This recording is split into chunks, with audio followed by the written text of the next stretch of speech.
Money has a strange way of exposing the secrets people try to hide. I realized this one ordinary Tuesday afternoon while sitting at my desk, working through some tricky code. My inbox pinged with a new email, and, at first, I didn't think much of it. The sender was someone I didn't know, and the subject line was strange: your husband's secret account. Proof attached. Curiosity got the better of me. Even though I hesitated for a moment, something about the email caught my attention. I almost deleted it, assuming it was just another scam or spam email. But the words in the subject line nagged at me. It wasn't vague or general, it was specific, and a small part of me felt uneasy. Before I knew it, I clicked on it. The email had an attachment, a PDF file. I opened it, and what I saw left me stunned. It was a detailed list of bank transactions from the past 3 years. Money from my husband Benjamin's personal account had been going to his mother, Hannah, and his sister, Ellie.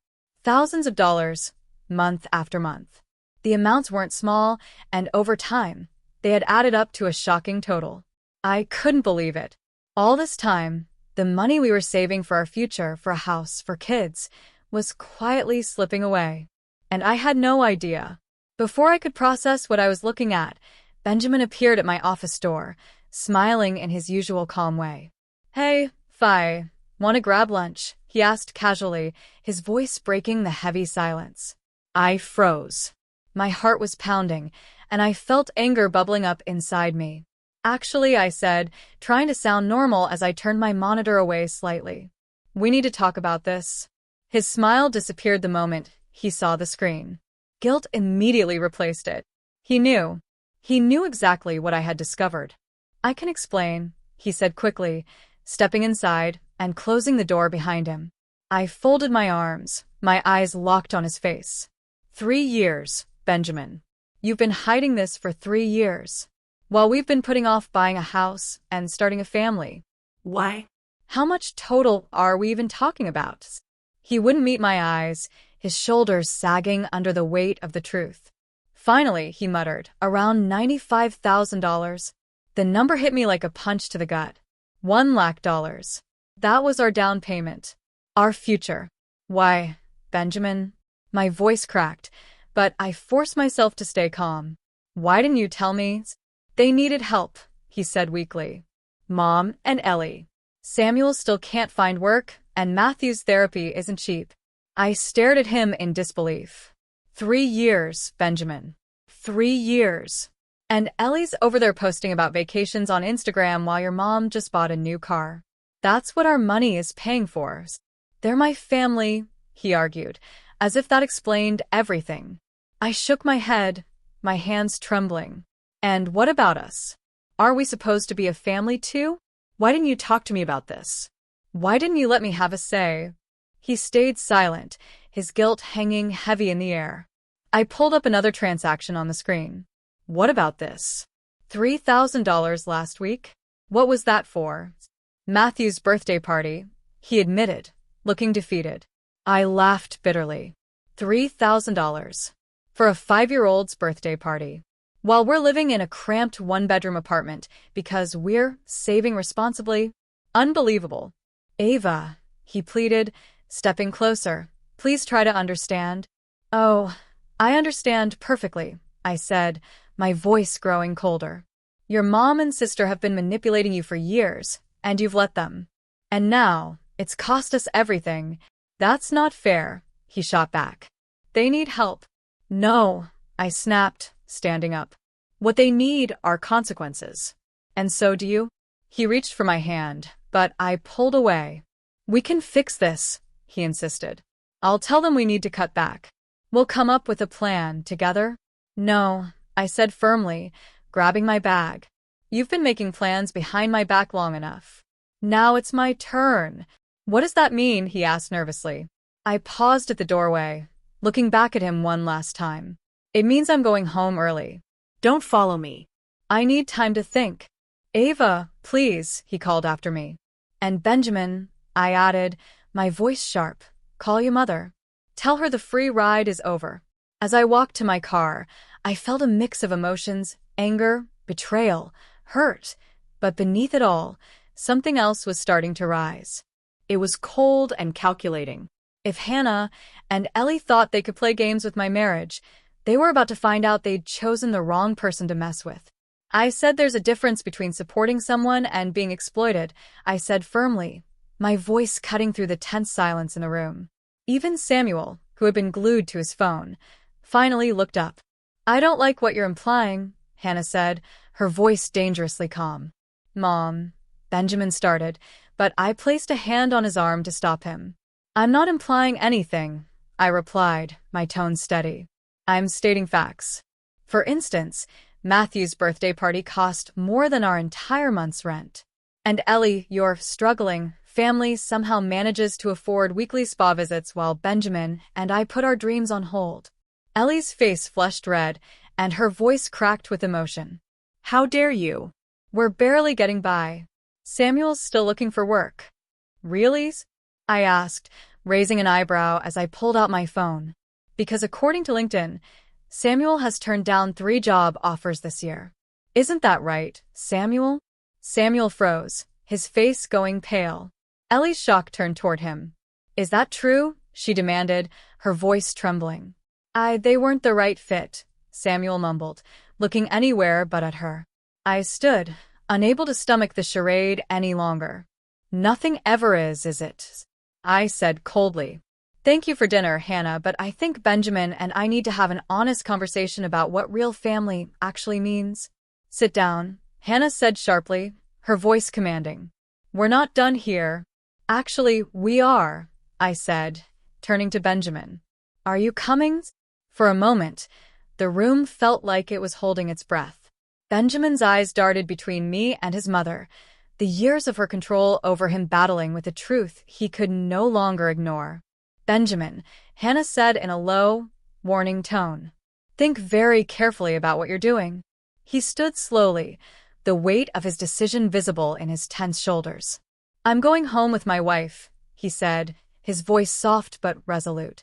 The drive home was eerily silent.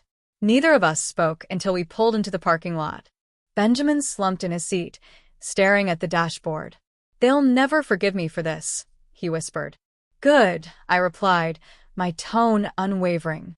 Maybe it's time they learned that actions have consequences. His head turned toward me, his expression full of hesitation. What are you planning, Ava? I thought about the evidence I had been collecting. The bank statements, the social media posts, the carefully documented trail of lies and manipulation. Justice, I said simply. Unless you're planning to stop me. He hesitated, then shook his head. No, he said finally, his voice heavy. But be careful. You don't know what they're capable of. I allowed myself a small smile. Neither do they, Benjamin. Neither do they. As we walked to our apartment, my phone buzzed. A text from Ellie lit up the screen. You'll regret this. Family is forever. I took a screenshot of the message and added it to my growing folder of evidence. They thought they were playing a clever game, but they didn't realize I wasn't following their rules anymore. This wasn't chess, it was something entirely different, and I was done playing fair. The next day, I found myself sitting in a coffee shop across from Ellie's yoga studio. From my seat, I had a perfect view of her leaving the building. She was wearing expensive workout gear, her designer bag slung casually over one shoulder. Behind her trailed Matthew, looking more like an afterthought than her beloved son. Struggling single mom? Not even close. Look who it is, a voice said, pulling me from my thoughts. I turned to see Samuel sliding into the chair across from me. His unshaven face and stale beer smell told me he'd had quite a morning, at 11 a.m., no less. Stalking your own wife now? I asked, raising an eyebrow. He let out a humorless laugh. More like following yours. Ellie's been keeping tabs on you since dinner. Says you're trying to destroy our family. Interesting choice of words, I replied. Considering what your family's been doing to mine? Samuel's eyes wandered toward Ellie and Matthew as they climbed into their brand new SUV. He sighed. You think I don't know what they are? Hannah and Ellie, they're like poison. Sweet poison. I tilted my head, genuinely surprised. That's surprisingly self-aware for someone living off my husband's salary. Samuel's expression darkened. You found the job offers I turned down, didn't you? Did you also find the ones Hannah sabotaged? That made me pause. What? He nodded bitterly. 3 perfect positions. Hannah called each company, pretending to be a reference. She told them I had gambling problems and drug issues. Completely tanked my chances. And it all happened right when Ellie was pregnant with Matthew. I felt a fresh wave of anger rising. And you just let it happen? You think I had a choice? His voice was sharp. Try going against Hannah Thompson. See how fast your life falls apart. My phone buzzed. Another text from Benjamin. Ellie says Matthew's therapy got canceled. Needs emergency money. I showed it to Samuel, my anger boiling over. Therapy? Samuel said, shaking his head. Matthew's never been in therapy. That's just their code for Ellie shopping sprees. The puzzle pieces clicked into place, each one more infuriating than the last. How long have they been running this scam? Since before Matthew was born, Samuel admitted. Hannah plans it all, and Ellie executes it. They've got it down to a science. I opened my laptop, pulling up a folder labeled Evidence. Inside were bank statements, screenshots, and social media posts I'd been gathering. Maybe we can help each other, I said, turning the screen toward him. I need more proof. Samuel looked at the files, his face unreadable. They'll destroy you, he warned. Like they destroyed me. No, I said, my voice firm. They'll try. But unlike you, I'm fighting back. Samuel stared at the documentation, then sighed.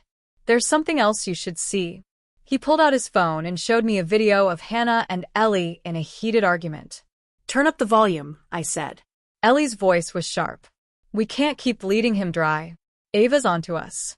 That little programmer thinks she can outmaneuver me. Hannah's laugh sent chills down my spine. I raised Benjamin. I own him. And soon, we'll own that house they're saving for. Jesus, I whispered. Samuel nodded grimly. They're planning something big. Using Matthew as bait. My phone buzzed again. Ellie says Matthew's asking for us. Wants to know if we can take him for the weekend. There it is, Samuel said. Phase 1. The cold anger inside me solidified into resolve. Not anymore, I said. I'm ending this. How? He asked. I showed him the email draft I'd prepared. It was addressed to Benjamin's entire family, their employers, friends, and even Matthew's school. Attached were all the documents I'd collected. The videos, the bank statements, the texts, a complete exposé of their lies. This will destroy everything, Samuel said, his voice full of doubt. Including you and Benjamin. Sometimes, I said, standing up, you have to burn everything down to start fresh. Are you with me? Samuel looked at Ellie's car disappearing around the corner. After a long pause, he nodded. What do you need? Everything, I said. Every lie, every scheme, every manipulation. It's time for the truth. Tomorrow, I'll bring everything, Samuel said as we stood in the coffee shop parking lot. I nodded, watching him walk away, and made my way to my car.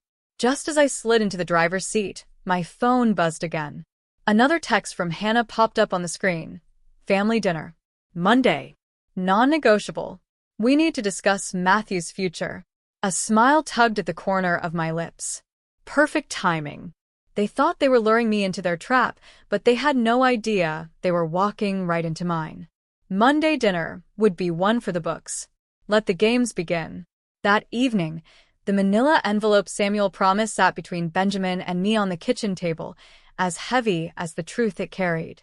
Inside was everything: receipts, text messages, and evidence of every manipulative scheme Hannah and Ellie had pulled over the years. Benjamin's face turned pale as he sifted through the documents, his hands trembling with every page. They used Matthew's college fund, Benjamin said, his voice hollow. The money I sent them every month, thinking it was for his future. Ellie spent it all. Designer bags, spa treatments, vacations. I stayed silent, watching as the realization sank deeper. He turned another page, his face crumbling as he continued. And this, the therapy sessions? The ones they claimed weren't covered by insurance? All lies. He finally looked up at me, his eyes broken. How did I not see it? Because they didn't want you to, I said softly, pulling out my phone. I opened a video Samuel had sent and placed it on the table. Listen to this. Hannah's voice filled the room, sharp and cutting. Benjamin's always been soft, malleable, just like his father was. Benjamin's jaw clenched, his voice hard. Before what? I hesitated, but there was no turning back. Samuel sent me more footage. It's about your dad. The color drained from Benjamin's face. Play it, he demanded. I pressed play, and Hannah's voice continued, colder now. James thought he could leave me, take my son away. But I showed him what happens when you cross me. Benjamin never knew about the affairs I made up. The colleagues I turned against him. By the time I was done, he couldn't even get a job in another state. Benjamin shot to his feet, so quickly his chair toppled over. She destroyed him, he whispered, his voice shaking with anger. All those years, I thought he abandoned us. She drove him away. And now they're planning to do the same thing with Matthew, their own grandson. He pressed his hands to the counter, his knuckles turning white. We have to stop them. We will, I said, moving beside him. But you need to be sure. Once we do this, there's no going back. His phone buzzed, Ellie's name flashing on the screen. He hesitated, then answered on speaker. Benjamin. Ellie's voice trembled. Matthew's asking for you. He's so upset. He says he doesn't feel safe here anymore. I exchanged a glance with Benjamin. We both knew exactly what this was. The trap Samuel had warned us about. What happened, Ellie? Benjamin asked, his tone even. It's Samuel, she said, her voice breaking. He's been drinking again, getting angry. I think you need to take Matthew for a while. Maybe permanently. Benjamin's jaw tightened, but his voice remained calm. Of course. Bring him over tomorrow. We'll take good care of him. As soon as the call ended, I raised an eyebrow. You're playing their game? No, he said, a cold determination I'd never seen before lighting his eyes. I'm ending it. Matthew deserves better than to be their pawn. They'll try to destroy us, I said, already dreading what Hannah and Ellie would do next. Let them try. Benjamin picked up his phone again and dialed a number. Hello, Child Protective Services? I need to report suspected child exploitation and emotional abuse. A chill ran down my spine. This wasn't part of my plan. It was better. What are you doing? What I should have done a long time ago. Protecting my nephew. He gestured to the pile of evidence on the table. We have proof they're using him for financial manipulation. They're neglecting his actual needs and using him as a tool to control us. Hannah will retaliate, I warned. Good, he said, a sharp smile crossing his face. Because I just filed for a restraining order against her. Samuel's testimony, plus everything you gathered, is enough. More than enough. My phone buzzed. A text from Samuel. Ellie's planning something big. Be careful. They're moving faster than we thought, I said. Benjamin gathered the documents with steady hands, his movements precise and controlled. So will we, he said. I'm done letting them hurt the people I care about. He paused, looking at me with regret. I'm sorry it took me so long to see it. Better late than never, I said, though my mind was already racing ahead. Hannah and Ellie's desperation made them dangerous. Now that their usual tactics had failed, I knew they'd try something drastic. As if reading my thoughts, Benjamin said, whatever they're planning, we'll face it together. The next morning, Ellie's latest Instagram post popped up on my phone. It was a tearful selfie with Matthew sleeping in the background. The caption read, sometimes the hardest battles are fought behind closed doors. Praying for strength as my sweet boy faces another challenge. Hashtag single mom struggle, hashtag pray for us. The timestamp made my stomach churn. 3:43 a.m. It was right after Benjamin's CPS report had gone through. My phone buzzed again. Samuel's voice came through the line, tense and urgent. She's gone. What? I asked, my pulse racing. She took Matthew and disappeared. Left a note saying she's protecting him from all of us. My heart sank. When? An hour ago. Hannah picked them up. I shook Benjamin awake. Panic etched on my face. They're running. His face hardened as he checked his phone. 6 missed calls from Hannah. He played her voicemail on speaker. You ungrateful children. Did you really think you could threaten us with CPS? Ellie's right. You're both unstable. Don't worry about Matthew. We'll make sure he's safe from your toxic influence. Another Instagram notification appeared. Ellie had gone live. My stomach twisted as I clicked on it. Her voice, trembling but calculated, filled the screen. I never wanted to do this publicly, she said, her eyes brimming with fake tears. But after what happened, my own brother and his wife threatened me. I have to protect my son. Comments flooded in, full of sympathy. Stay strong. Praying for you. What happened? They're setting us up, I said, my voice shaking. They're painting us as the villains before CPS can even investigate. Benjamin's jaw tightened. Location services, he said, grabbing his laptop. I'm still listed as Ellie's emergency contact. I can track her phone. While he worked, I scrolled through Ellie's social media with fresh eyes. Every post, every carefully crafted story had been building to this moment.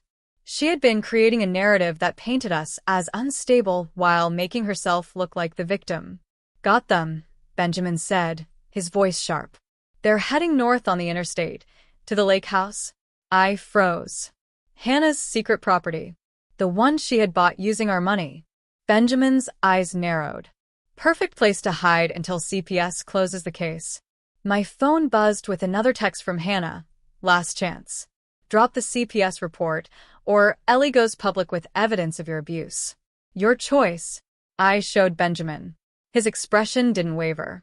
Doesn't matter, he said. They'll manufacture something. They always do. I opened my laptop, pulling up the folder of evidence I'd been compiling. Then maybe it's time we go public first. Benjamin glanced at Ellie's live stream.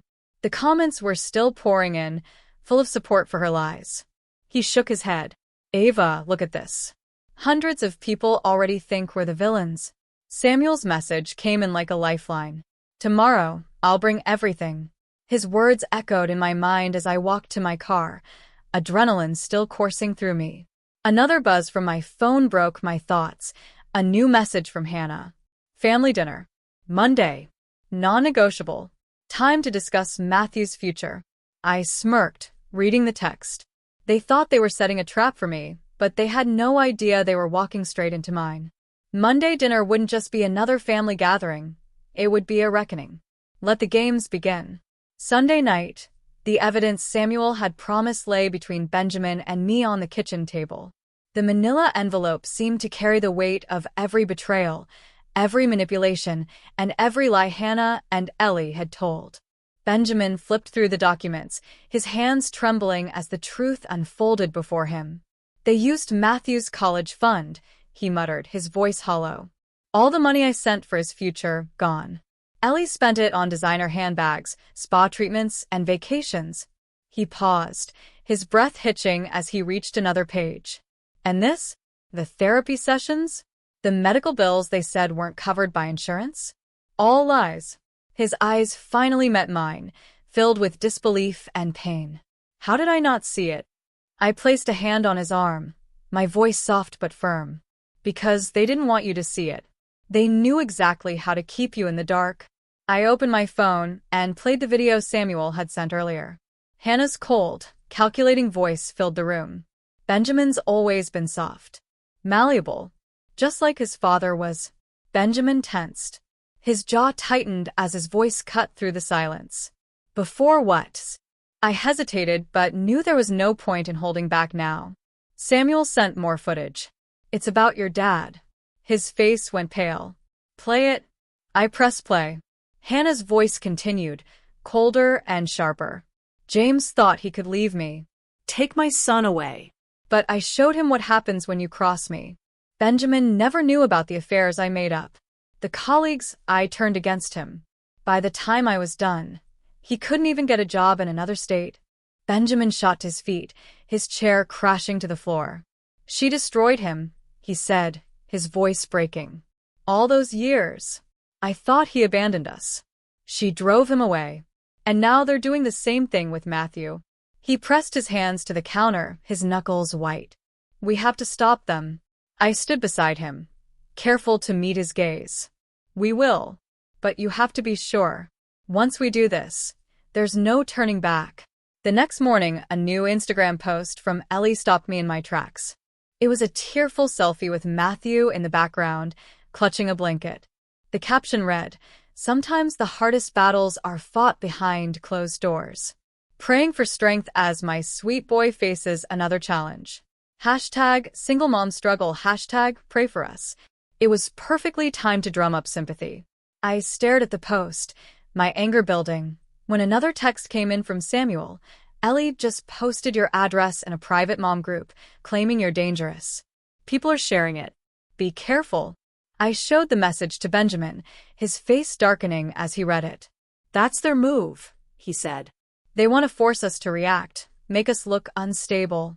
"Then we don't react," I said slowly, a plan forming in my mind. "We let them think they've won." "What do you mean?" I opened my laptop, my fingers flying over the keyboard. Ellie's not the only one who knows how to use social media. But instead of fighting back, we show concern.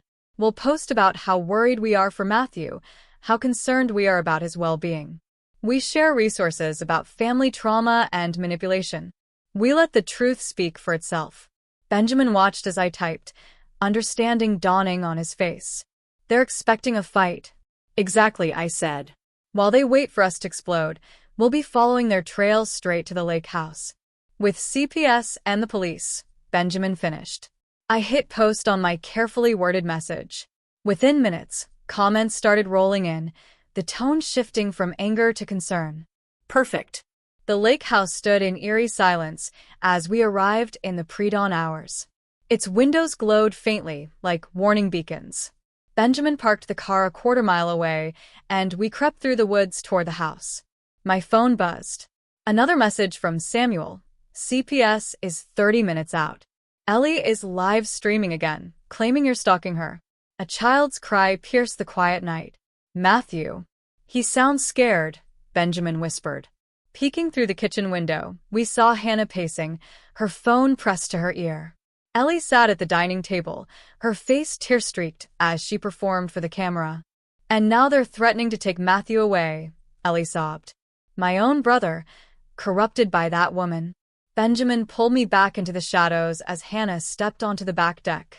Her voice was low but carried easily in the stillness. "The papers are ready. Once Ellie signs, the house transfer will be complete. They'll have no choice but to back off." My blood ran cold.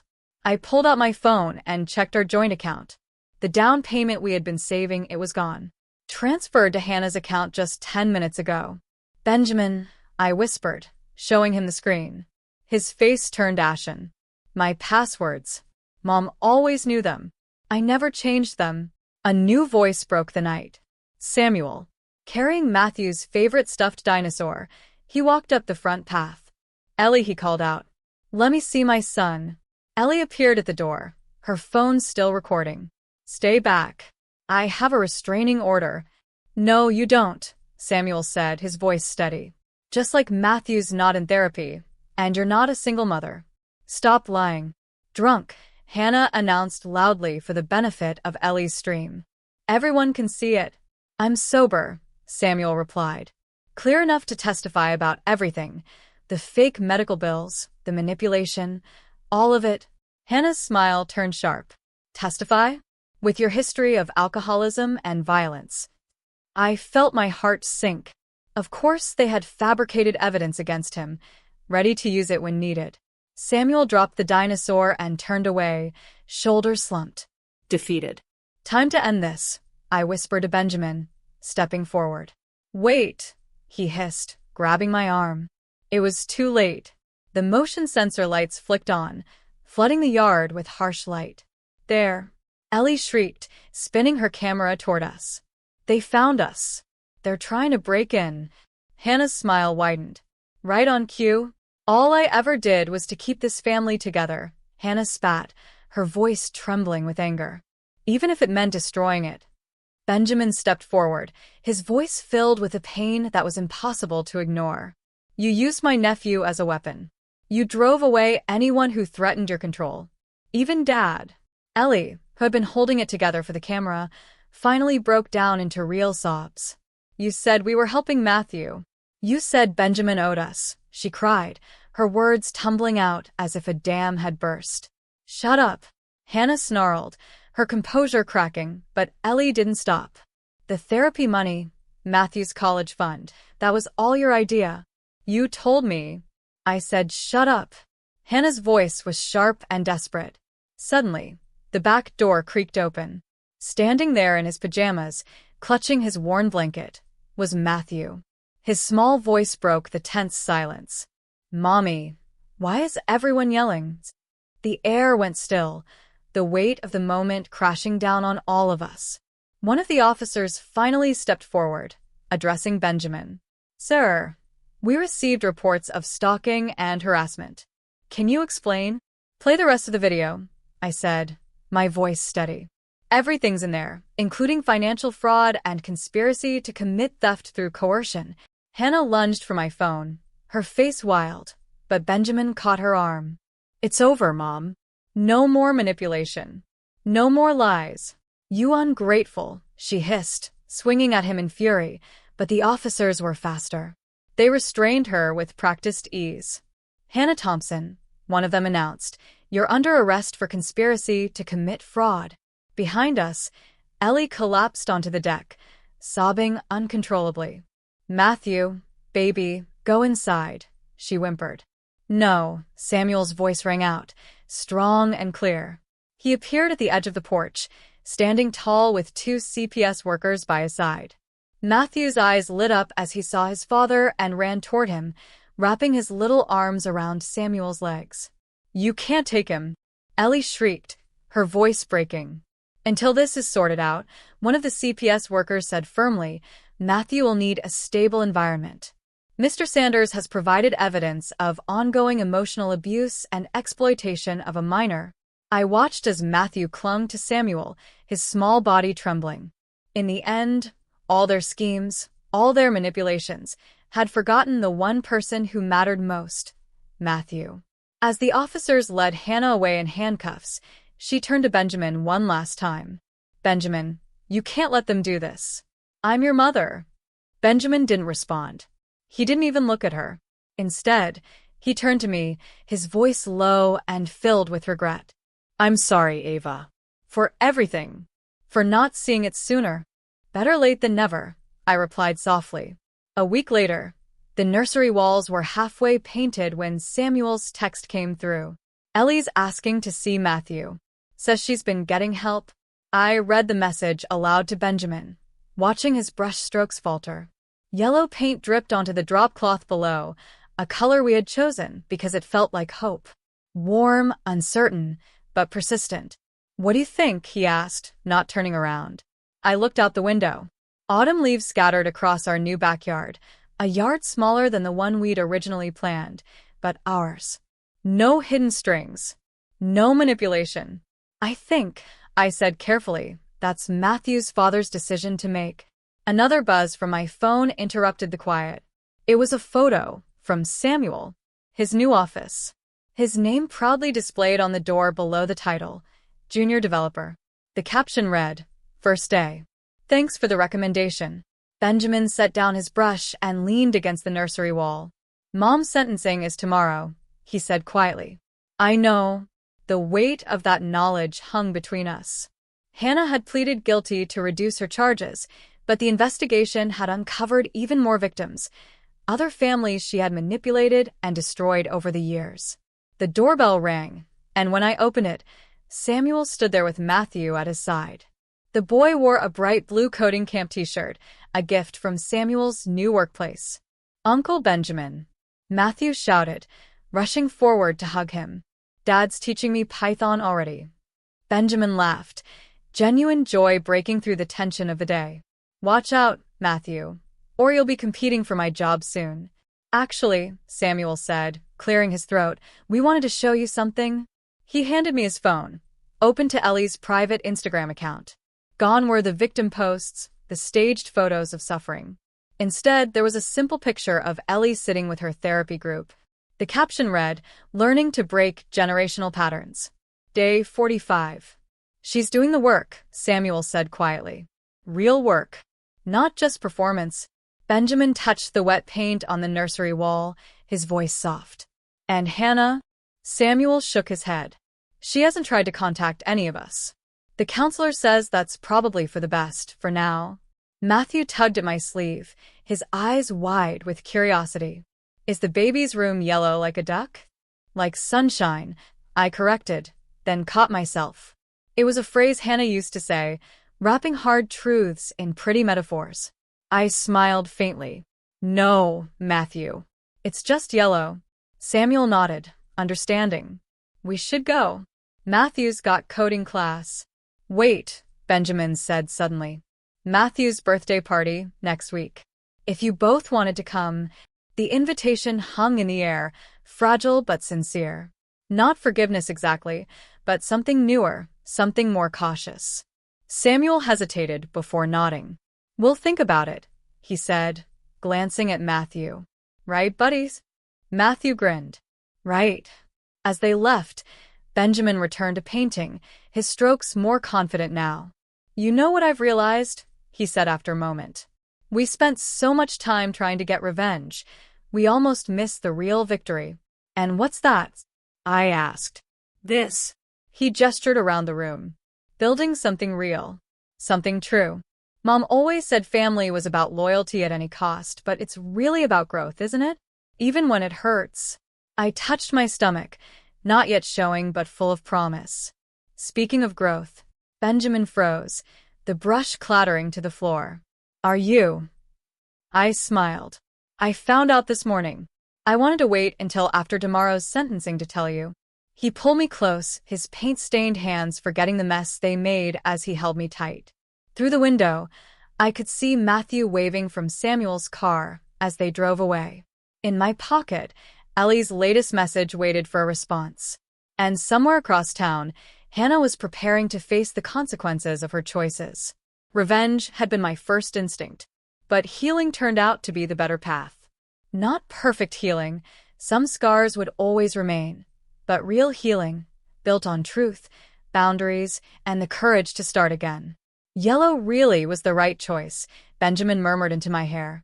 I smiled, thinking of all the patterns we'd broken and the new ones we were building. It's just a color, I said. No, he replied. It's a beginning. Outside, autumn winds scattered more leaves across our yard. Tomorrow would bring sentencing, more challenges, and uncertain steps toward change. But today, in this room that smelled of fresh paint and possibility, we had already won something far greater than revenge. We had won our future.